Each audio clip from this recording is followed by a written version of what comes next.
Hey, this is Stephen Christian of Amberlin, and you are watching the Lab Podcast. Yes, my next guest is a man who has become a good friend of mine. His name is Dr. Jude Pierre, and he has a story that both life and work put on display the life and beauty of the gospel. So would you do me a favor? Welcome Dr. Jude Pierre. Thank you, Zach. Yeah. Thank you, everyone. Do you get nervous talking to a microphone? Yes. Okay, because I get terrified talking to doctors. And so what we're going to have to do is pretend that maybe switch roles. Like you can be the host and I'll be the doctor, and then we won't be nervous. I'm not sure if that's going to work. There you go. All right. We can try. Well, I do get nervous talking to doctors, but this is an easy conversation. You and I have become good friends. The first time that we talked, you shared a bit of your story, and I was captured right away. So we're going to get into the personal side, to the work side, but just first, let's do a little bit of introduction because there's people listening on the West Coast and in the Northwest that aren't here tonight. You were born in New York. Yes. Grew up in Haiti. Yes. Went back to New York. Yes. For med school. What's it like growing up in Haiti? Well, actually, I think it was one of the best things my parents could have done for us as a child. A lot of times things are reversed. A lot of people leave Haiti to come to New York, but my father had an opportunity to run a company down in Haiti. And he actually had gone first and scouted it out. And he said, he brought us to Haiti, I think it was spring break, 1980. And it was for a week or two, and he did everything that he could have done to make us want to stay. We went to the beach almost every other day. We went out to dinner and found the school, and we just didn't want to leave.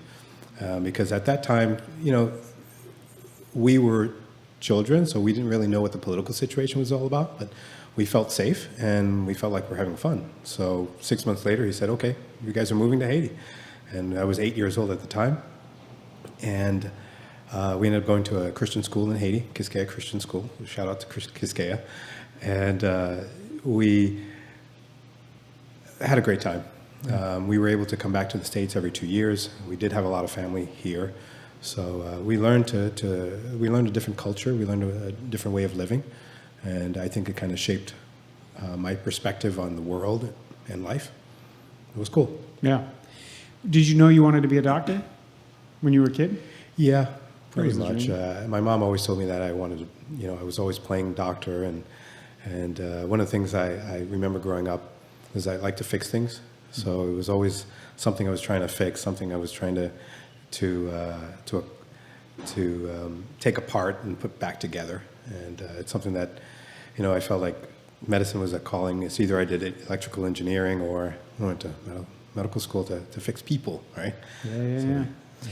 Well, let's get into that a little bit because your journey did take you back to New York and you went to med school, and I'm sure you'll get into the med school experience, but you're currently practicing. So you're seeing patients today, you're running a practice, multiple practices. That is your life, but you are also starting this in entirely new work. And the new work is focused on caring for doctors. So not just being a doctor, but caring for doctors. And really, that story and hope crushing shame, as Paul Pastor would say, is what lit up the conversation for tonight. Why is caring for pastors so important to you? Why did that become the new one thing? Throughout my career, I've seen struggles. I've seen doctors struggle, and I've seen things that I thought could be different in the way we train our physicians. I've gone through some major trials myself, and we can get into that in a little bit. But one of the sermons I've heard in the recent past is a sermon on what breaks your heart. I think Andy Stanley had a sermon on that. And something that I always saw happening in our community is physicians getting into trouble financially, getting in trouble with the practices. They would start a practice, and then 3 years later, they move because their practice wasn't doing well. Or you have conversations with your accountant who says, it's typical for me to see doctors who don't understand the business of medicine, so they do things in their practice that don't make any business sense. but yet they can continue doing the same thing. And it increases the stress to such a tremendous level that it makes you make bad decisions. So, some of those decisions are related to debt. Some of them are related to patient care, insurance contracting, and just, caring for your family and taking your work home and not caring for your home finances. And it all trickles down to a very disruptive life if it's not done right. Yeah. Getting into prep for this conversation, I was shocked. Like, I had no idea. I had a picture in my mind of the medical community, and you hear statistics about each field and some of the risks, but the rate of depression amongst doctors I was shocked at that number. I was shocked that the number in the U.S. is 300 to 400 physicians or medical students a year taking their own lives. Yeah. And an article I just read today said it accounts to essentially one a day, a doctor a day in our culture in the U.S. taking their life. I didn't go to med school. I don't understand the pressure. So give us a little bit of context for. I understand the financial pressures and the things maybe that I wasn't prepared for, but just start us in medical school. What is that like, and what does the pressure feel like? How did you experience that journey coming through medical school and then into your practice? What happened to you? Well, lots happened to me, but I think things that stand out were just getting into medical school. So, excuse me. You have to take tests, you have to take exams, you have to kind of separate yourself out from the rest of the crowd, and so. One of the major exams we take is the MCATs to try to get into medical school, and it's a very difficult exam. And in medical school, once you get in, there's a lot of financial pressures. So if you don't have the backing, if you don't have the financial support to get into medical school, you get into debt.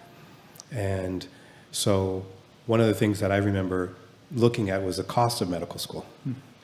So I remember getting into Albert Einstein College of Medicine.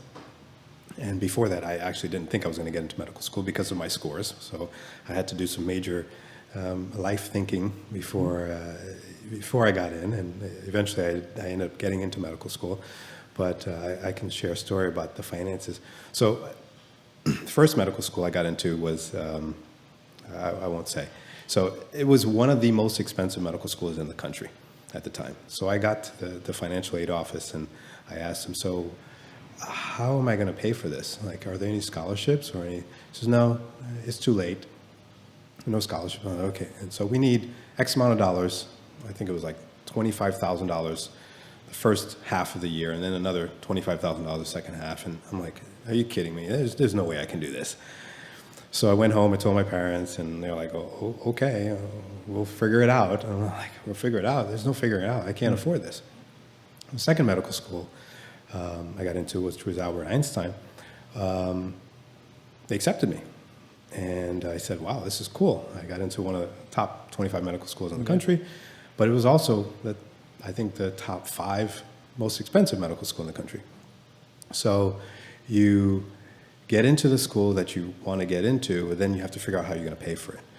And that's the number one stress, because in medical school, you can't work. Or you can work, but it's difficult to work in medical school. So I actually spent 4 years, and I had some odd jobs where I made maybe $400 or $500 a month. But compared to the cost, it was ridiculous.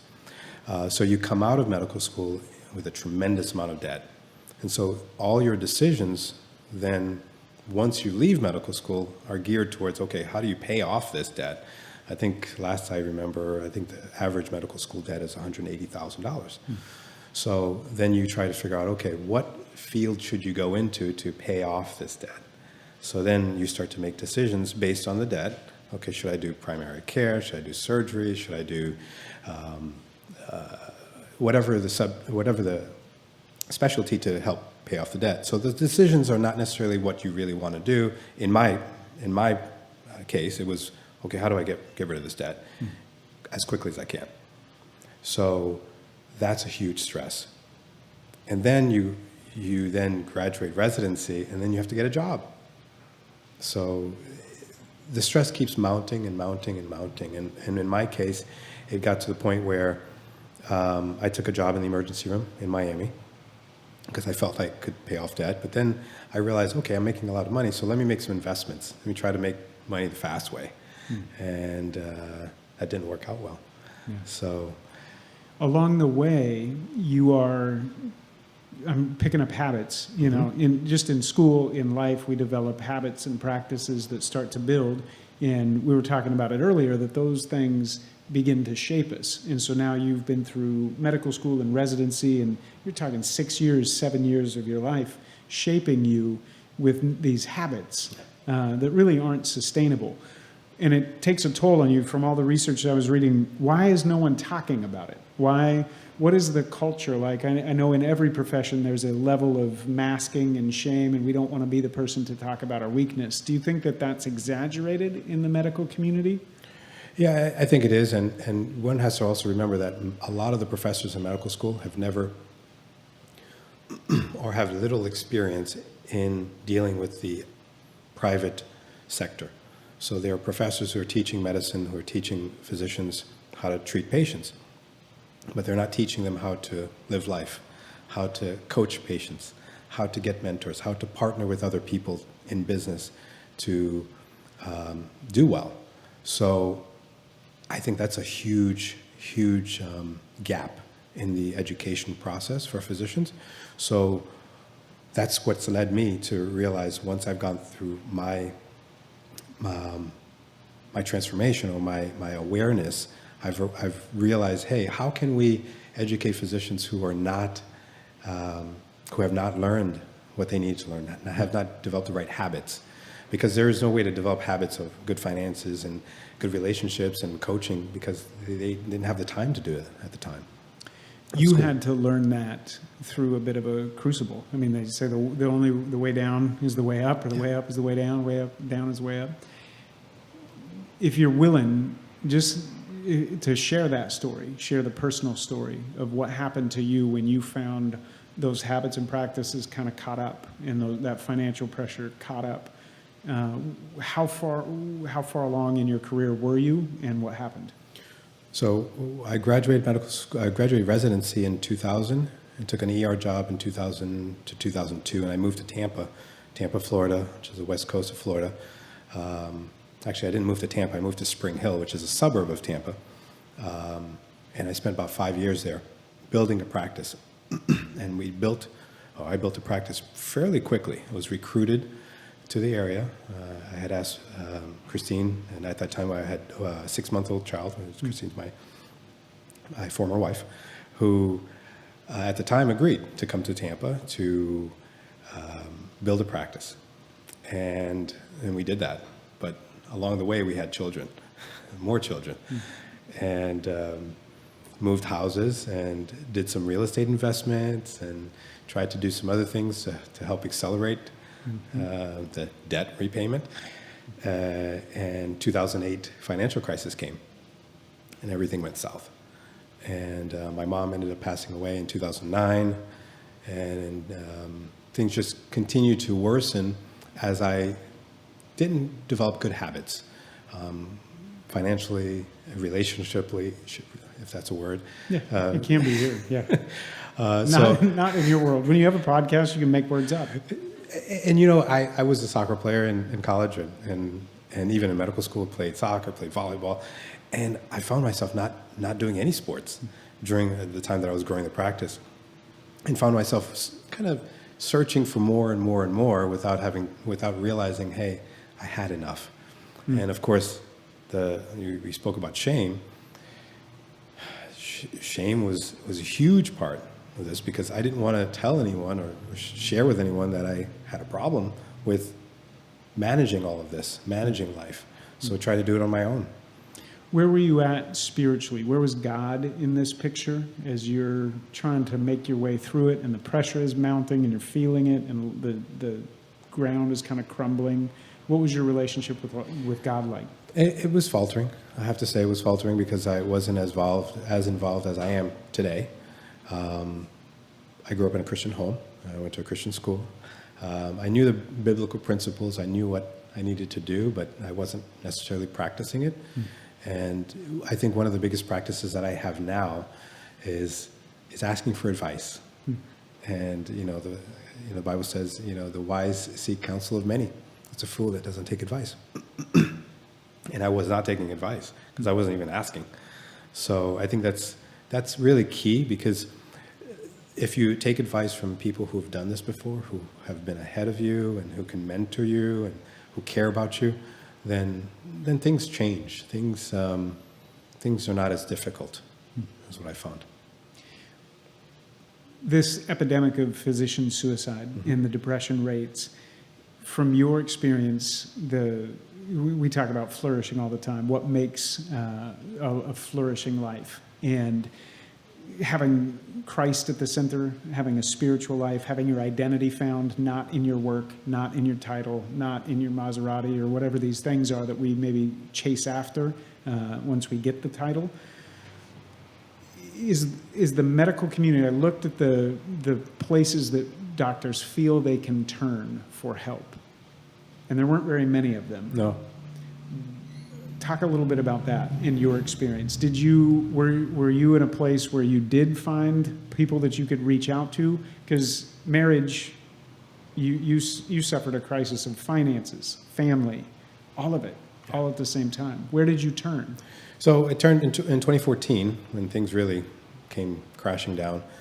I turned to the Scripture, and I turned to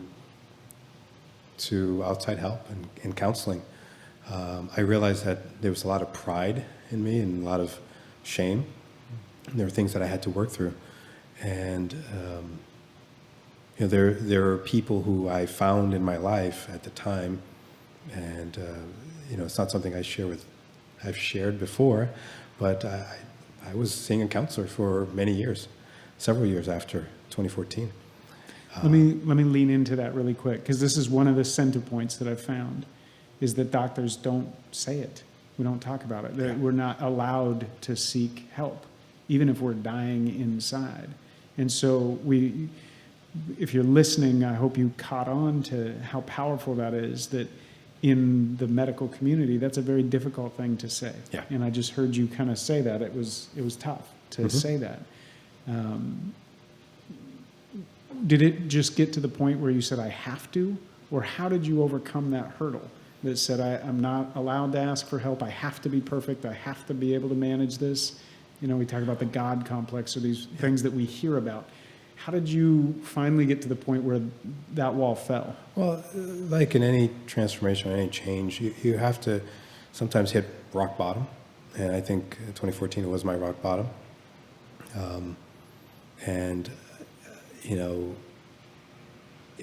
It was hard for me to accept it. But I realized that if I didn't accept it, then things would not get any better.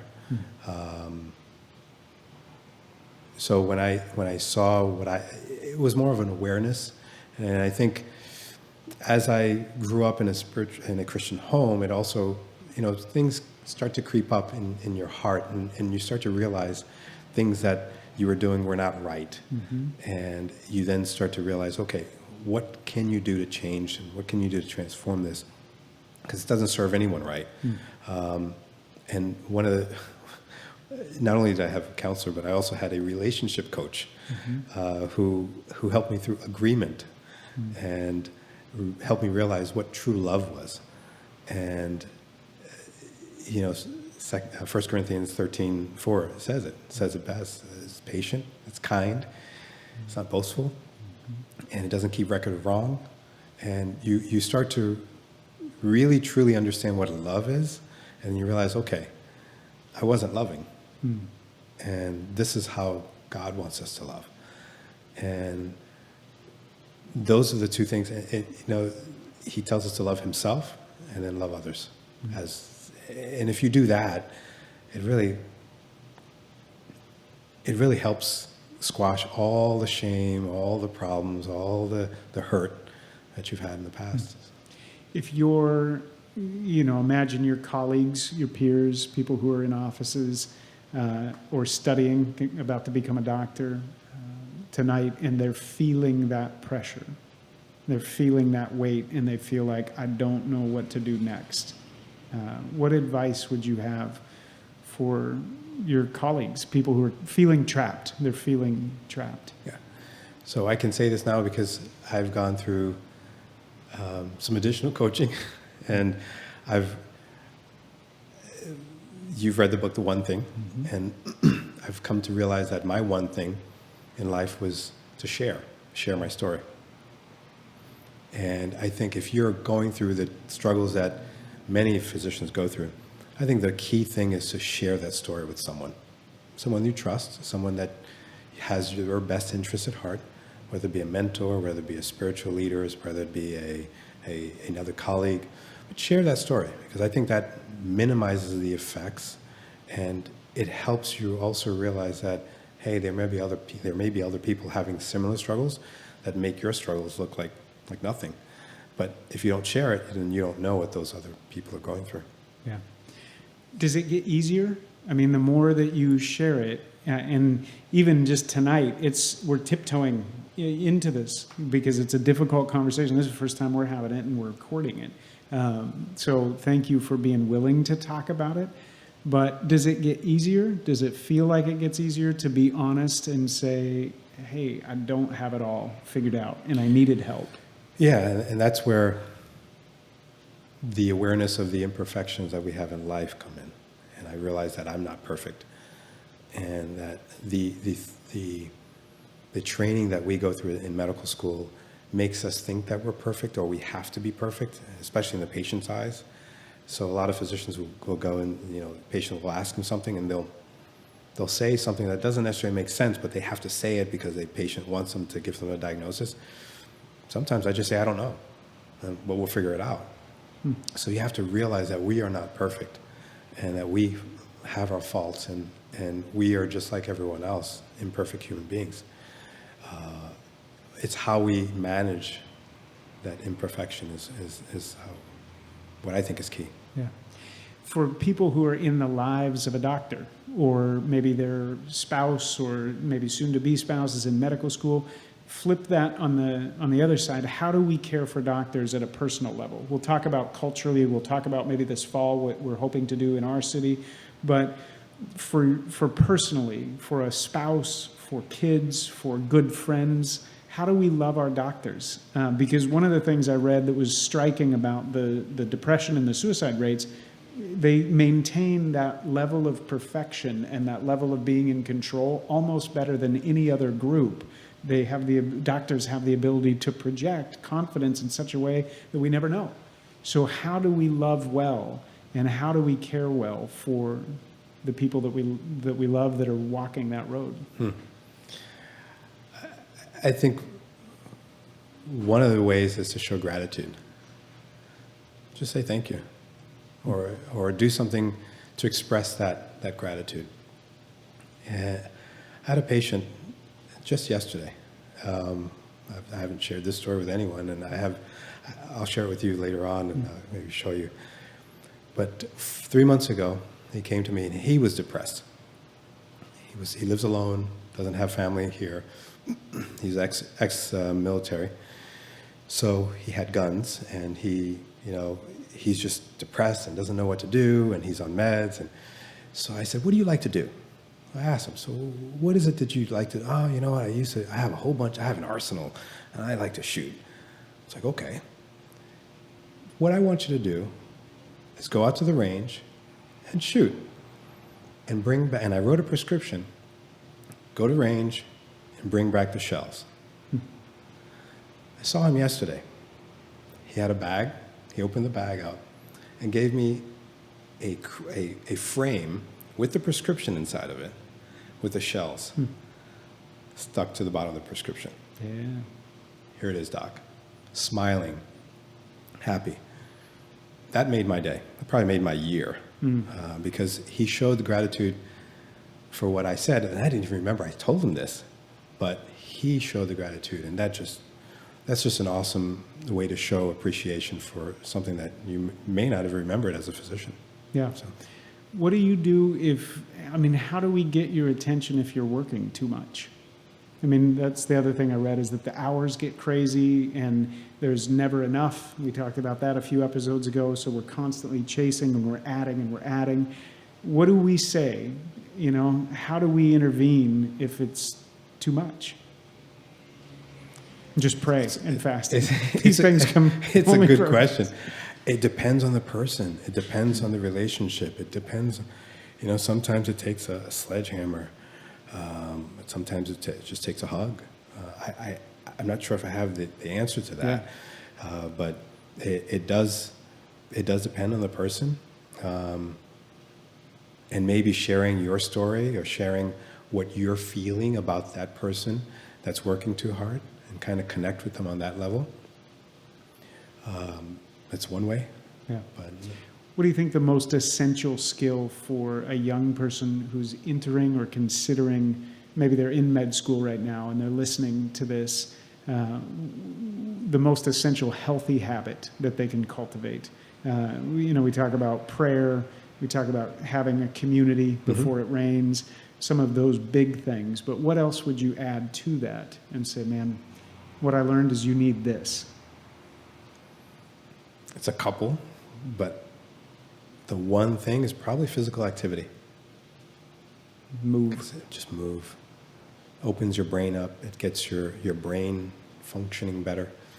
A lot of times we go through medical school and we were athletes, or you're working out, and then you get into the real world and you don't have time, quote unquote, to do that.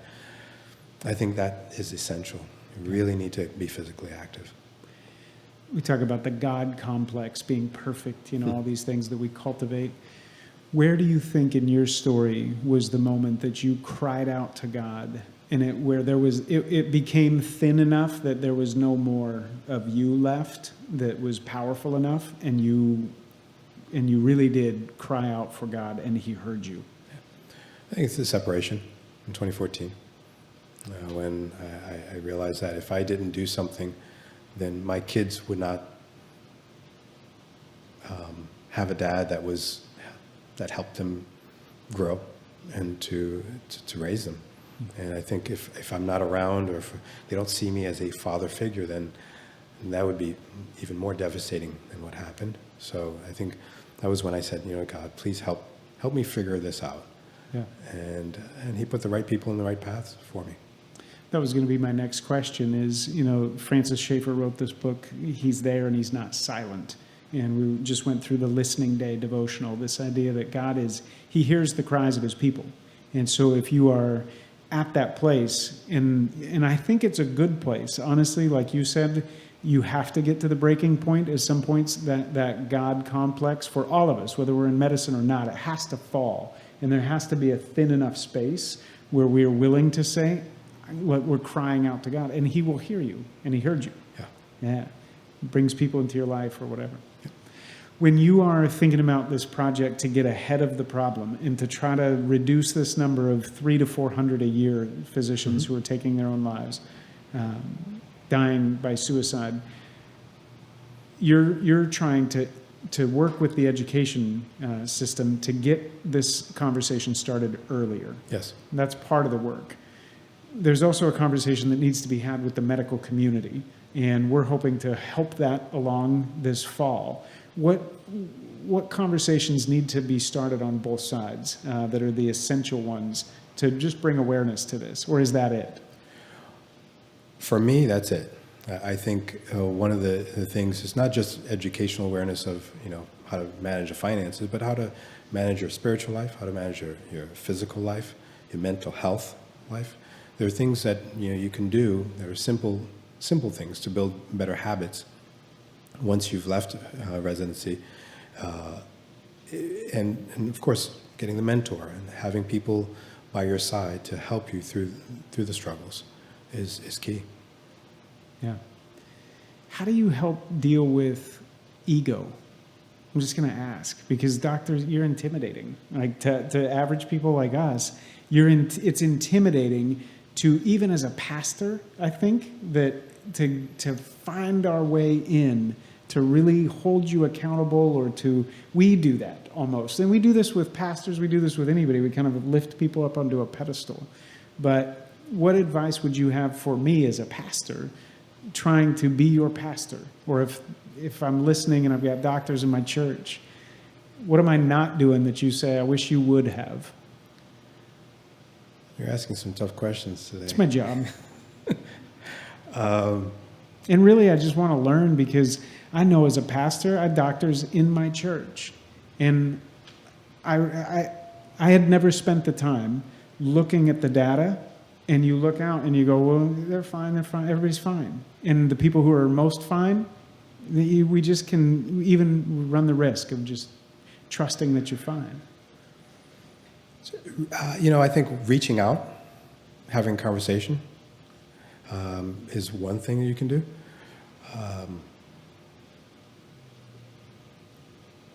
There is a training that happens in residency and medical schools that make us think that we're invincible. We are perfect, and I think that needs to be broken down as well. And I think if we can help people realize that we're all human and that we have the imperfections, then that's another way.